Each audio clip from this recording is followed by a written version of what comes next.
Well, you guys, thank you so much for being super flexible. We were supposed to do this in person, but instead you are Zooming with me while I am in Chicago. And I just want to say thank you.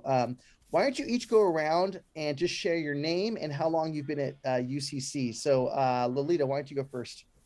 Okay, I'm Lolita Atkins, and I have been at UCC for about 19 or 20 years. Wow, great. Orlando. Hi, my name's Orlando. We've been at UCC for 6 years, and we've been members of the church for three. Awesome. Rusty. I've been going to UCC since 2003, so number of years. It's great. As well. Yep, it's great. And then Stephanie. Well, it's the same time with Rusty. I came to UCC in 2003, so it's a long time. How would you describe your ethnic background, and what traditions or foods remind you of your ethnic heritage? So let's start with Alita and we'll go in the same order. So my ethnic background is African American. I'm also Native American and Irish. Some of the traditions are family reunions, and we have a big family, and family is really important to us. So we would often have family reunions, sometimes 2 to 3 times a year on a regular basis. It was something we always look forward to. And every Sunday after church, we would get together, all the uncles, aunts, cousins, everyone. We'd get together at my grandmother's house and we would have fellowship, we would eat, we would pray, we would sing together even more. The types of foods, we would have fish, hot water cornbread, black eyed peas, collard greens, banana pudding, peach cobbler, that type of thing. So good. So it's soul food, but it wasn't just sharing a meal together. We were really feeding our souls spiritually as well. Yeah, so I am half from El Salvador and half from Belize, the northern part of Belize. And so I grew up getting together at churches where there were people from all over Latin America.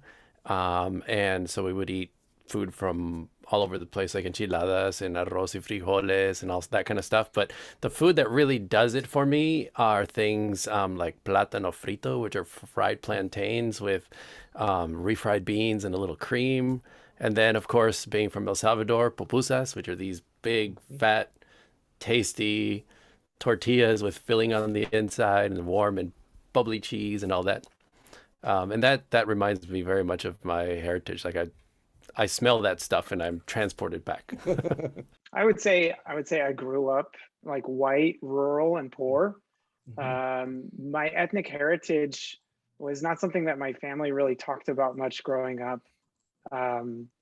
And then in around high school and college, I began to kind of understand a little bit through genealogy and talking with my father about my Swiss German roots. On my dad's side, probably some Irish and Scots on my mom's side. But on both my dad and my mom's side, red hair, of course. And but when I kind of started to understand more about my dad's heritage, then certain things made sense, like my dad's affinity for pfeffernusse cookies, which are these like licorice frosted flavored cookies at Christmas time. They're awesome. Spätzle, which is like a kind of a Swiss dumpling that you have with like Wiener Schnitzel or Jäger Schnitzel and stuff. But my dad also really liked Limburger cheese, which is awful stuff. Oh my gosh. Talking about, ethnic heritage and growing up, it was something that I kind of had to uncover. I'm Chinese descent, but I was born and raised in Taiwan. So we don't, it's funny now these days, people from Taiwan don't really like to identify themselves as a Chinese rather than say we like to Taiwanese, and the culturally does slightly different. Anyway, the food, wow, there's so many, eating is just a part of our big culture anywhere, it doesn't matter. And every time I think about eating, it's a happy time. And we just always get together as a family and extended family. Sometimes it can be 30, 40, 50, and to eat that. Two particular dishes I will call the signature dishes. One is hot pot. Okay, I don't know, everybody see this a bit of pop. Okay, we love hot pot. The idea of hot pot is great because everybody's eating from the same pot, right? So we have to keep that clean. If that pot is yuck and no one get to eat, right? But you see, the funny thing is we're not necessarily eating the same food, because when you eat hot pot, there's so many little dishes around it, and you can really just cook whatever individually that you like to eat. The other one is dumpling party on it, especially earlier when I was in Chinese church. Every Sunday, after service, the whole church will stay out, do dumpling. That's the only dishes we do. You will have 150 people start rolling skin. The fun part of a dumpling is making the food together. So the dream of an international potluck is forming in my head as we talk. This sounds so good. What are some negative ethnic stereotypes you have heard associated with your ethnic heritage? And then I would overhear or hear from other people things like Latinos, Salvadoreños, or people from Mexico are dirty people. When they move in, they ruin the neighborhood. They're all uneducated. Those are some of the really hurtful things that I would hear. And, obviously it's a bigger discussion, but like to this day, how I interact with the world is sometimes, a lot of times, through that lens of how I perceive how other people are perceiving me. I think it's a certain common perception about Asian American. We tend to see very good at math, very hardworking, high achiever, very obedient, with her mentality, and never complain, and easily to be manipulated. So my immediate experience growing up in the Sierra Nevada is, like I described earlier, I would say white, rural, poor. And I played in like a high school metal band growing up, and so like with all those things, white trash is right there. And my family wasn't really educated. I was actually the first person in my family for several generations, as far back as we know, to ever go to college. Wow. My dad dropped out of middle school. So, and then to my ethnic heritage genealogically, Swiss and German, that comes with, I talk about a very industrious people, but also a people who historically have been racially intolerant. Some general stereotypes that people have of German people or Swiss people might be that they have this inbred love of order and discipline. Some of the negative stereotypes are lazy, uneducated, lower socioeconomic status, don't contribute to society, angry, and considered to be the least in society. So let's reverse it here, because obviously we could spend a lot of time. There's a lot of pain in these, knowing your own ethnic heritage and the people what do you wish people would see and know about your ethnic heritage? I wish people to know that, we don't view Asian in general culturally as a one single-minded, obedient and conformative group. I really think that is, if we look really beyond that, I think that, which is, if I get a chance to share about it, how does this individual personal desire sacrifice in fact, this had become one of the anchor point in my face. I do think is that there is differences when we view as a conformative. That doesn't mean that individually was lost. Same thing, we're eating the hot pot. We're eating the same pot, but we still get to choose. But we work together, we eat together. If the whole pot is spoiled, no one going to get to eat. So there is a deeper meaning of a philosophy sometimes is so easily get overlooked. Yeah, I think if I could think of words I wish we could be called, I'll just say would be friendly, peaceful. I think peaceful in particular, as you may be aware, there is a lot of turmoil in Latin America. There is a lot of instability. Leadership tends to be very corrupt in those countries. And so I think the peace that we find in God is something that I would hope would be something that would be associated when people think of us. Like, you know, there's so much going on, but they're peaceful because they know that they can trust in God even when things around them are not So stable. good. Let's see. I wish we could be known as actually what most of us really are: loving, loyal, God-fearing, family-oriented people. We're also talented. We have a lot of great contributions to society and the world. We are ministers and they're leaders in the community.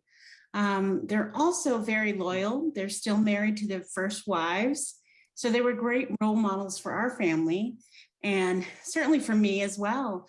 I'm married to my junior high sweetheart, and we've been together about 37 years, and we just celebrated our 26-year wedding anniversary a couple of weeks ago.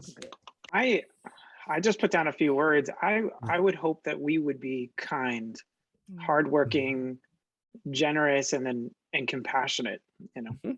As you think about your own ethnic heritage, where do you see God's fingerprints there? I feel fortunate to have grown up in a family that went to church regularly. And my dad was a great role model for that. He was by no means perfect. He certainly was rough around the edges, but my dad was a regular church attender, a regular Bible reader. And actually, he was also a person who regularly played on the worship team. And so clearly that's had an effect on me and being in the church. I think my dad best modeled that church attendance is not just something that you kind of do passively. It's something, you know, we have to be in the process of doing church. If I could speak grammatically incorrect, right? Like we don't just attend church and sit in the pews. Like we actually be a part of the leadership of it, or that we're a part of like carrying out service and doing that, because church is all of us. I think within any heritage, you have struggles, right? You have times, you have bad times, a lot of challenges, even persecution. That has certainly been true in the African American community, especially over the last few years. What we've seen going on in the world, and even with COVID, right? We can all relate to those challenges. But what that has done for me and others is basically it has forced me to draw closer to God, even closer to God, and to rely on Him for everything. He's never failed me, you know. I mean, He is my healer. You know, right now during this time, we certainly need that level 1. I think of Psalms 91, right? He is my protector, and I draw on that a lot as well. So yeah, I just think during all this time, God is the only help that I know. He's the only one that I call on. And regardless of what the circumstances are, I try to praise Him through those circumstances, whether good or bad. You know, we have so many issues. It's not very far off from even just look at the COVID right now. Even within our own churches, we have a different view how to interpret the Bible and how to facing the local ordinance about from the county, or we should wear masks, we don't wear masks, all these kind of disagreement. But my personal feeling is this: the small sacrifice of individual does lead to the greater esteem. Okay, and I think that God has demonstrated that. I mean, if God didn't endure that, we would not be here and sitting and talking about it. Especially when He prayed, He learned what God wants, especially for Jesus, what God had in mind for Him.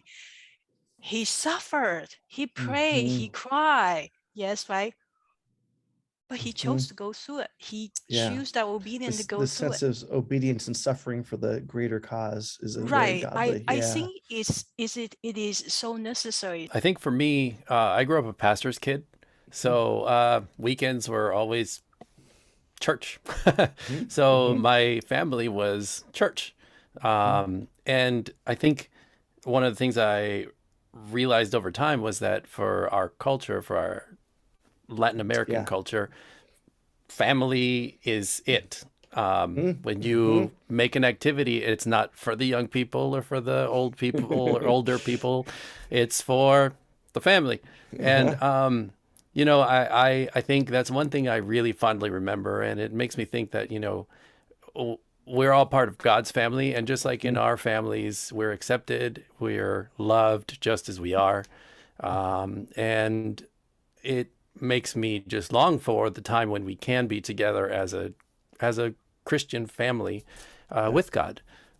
So like that's one thing that I really, really like hold on to, that So we're all part of a family. Yeah. Well, hey, thanks you guys. In church, the passage we're reading says, there's no room for boasting. Is God the God of only one ethnicity? And the answer is no.